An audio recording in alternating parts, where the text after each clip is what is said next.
La politesse, aujourd'hui disparue comme chacun sait, serait une invention française. Et parfaitement datée puisqu'il existe un premier livre paru en 1617 intitulé « Bienséance de la conversation entre les hommes » et dans lequel on peut trouver quantité de conseils sur la façon de se tenir et de parler si on veut être tenu pour un gentilhomme.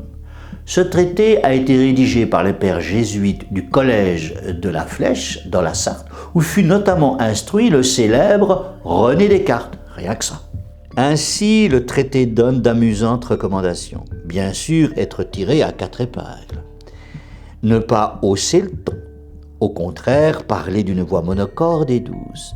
Mais aussi ne pas courir en public, s'abstenir de crier en bâillant, de porter son mouchoir en main. Il ne faut pas bâfrer ostensiblement, se curer les doigts, le nez, les oreilles et toutes sortes d'autres orifices.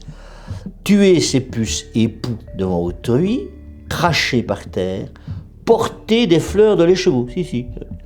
Un gentilhomme ne frétille pas à la vue du vin et en tout lieu maîtrise sa gymnastique faciale, et ainsi de suite. J'ignore si la politesse se pratiquait dans d'autres pays au même moment, ce dont les Français veulent bien douter, mais je pense que si des Anglais ou des Allemands d'alors avaient pour ambition d'être tenus eux aussi pour des gentilshommes, ils auraient dû imiter les Français de bonne famille qu'ils auraient alors rencontrés. Mais c'est quoi un gentilhomme ? Eh bien, c'est un garçon de noble famille, si possible fortuné, qui s'abstient rigoureusement de travailler pour gagner sa vie, qui vit et parle avec raffinement pour montrer sa bonne éducation. Bien sûr, il n'existe aucune invention de la politesse. Chaque culture a eu son savoir-vivre.